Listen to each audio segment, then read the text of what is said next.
अस्सलामुअलैकुम दोस्तों, welcome to Sagar all around the world channel. आज हम देखेंगे समंदर की गहराई में रहने वाले कुछ अजीब और अमेजिंग क्रीचर्स जो देखकर आप भी हैरान रह जाओगे। जायंट ट्यूबवर्म। ये स्ट्रेंज क्रीचर समंदर की बहुत गहराई में पाया जाता है, जहां सनलाइट भी नहीं पहुंचती। जायंट ट्यूबवर्म बिना माउथ और बिना आईज के जिंदा रहता है।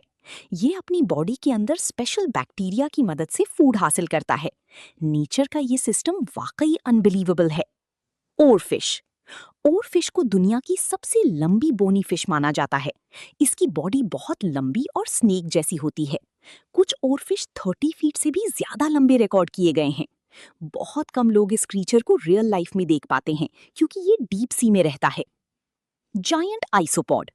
ये क्रीचर देखने में एक जायंट अंडर वाटर इंसेक्ट जैसा लगता है। जायंट आइसोपॉड समंदर की गहराई में रहता है और डेड सी एनिमल्स को खाकर सरवाइव करता है। इसकी हार्ड शेल और स्ट्रेंज बॉडी इसे और भी ज्यादा क्रीपी बनाती है। दोस्तों, आपको इन तीनों डीप सी क्रीचर्स में से कौन सा सबसे ज्यादा अमेजिंग लगा? कमेंट में जरूर बताएं। अगर आपको वीडियो पसंद आई तो वीडियो को लाइक करें और चैनल को सब्सक्राइब करें ताकि ऐसी और इंटरेस्टिंग वीडियोस आप तक पहुंचती रहें।